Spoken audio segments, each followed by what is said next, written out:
crawl.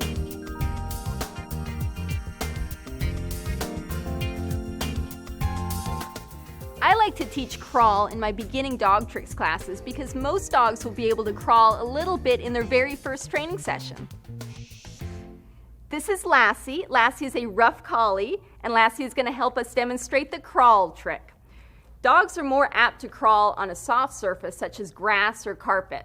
We're going to start with our dog in a down position. Lassie, down, down, all the way, down, lie down.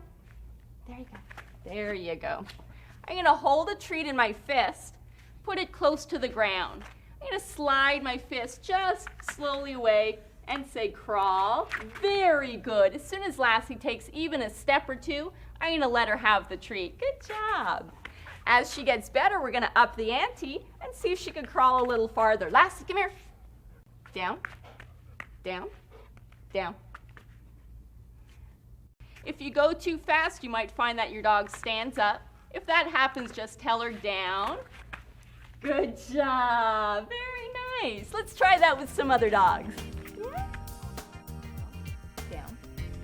If your dog repeatedly stands up, you can cover his shoulders with your hand. Good job. Good boy, buddy. I know it doesn't look like much, but a crawl is actually exercise for your dog, and he'll get tired after a few minutes. You're going to notice this when he either lays there and doesn't crawl forward anymore, or when he keeps standing up during the crawl.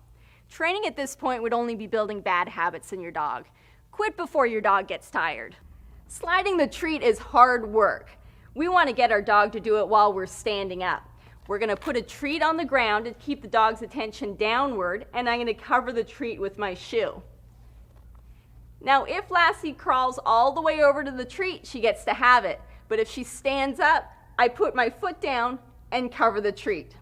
Later, this raised toe becomes the foot signal for a crawl. One of the reasons we have a foot signal rather than a hand signal is to keep the dog's attention drawn downward. Let's recap this trick. Kneel on the ground and show your dog a treat hidden under your hand. Tell him, crawl, and slowly move the treat away from him. When he takes a crawl step or two, allow him to get the treat. Later, stand a few feet in front of him and hide the treat under your foot. Many dogs can learn this trick within a few sessions.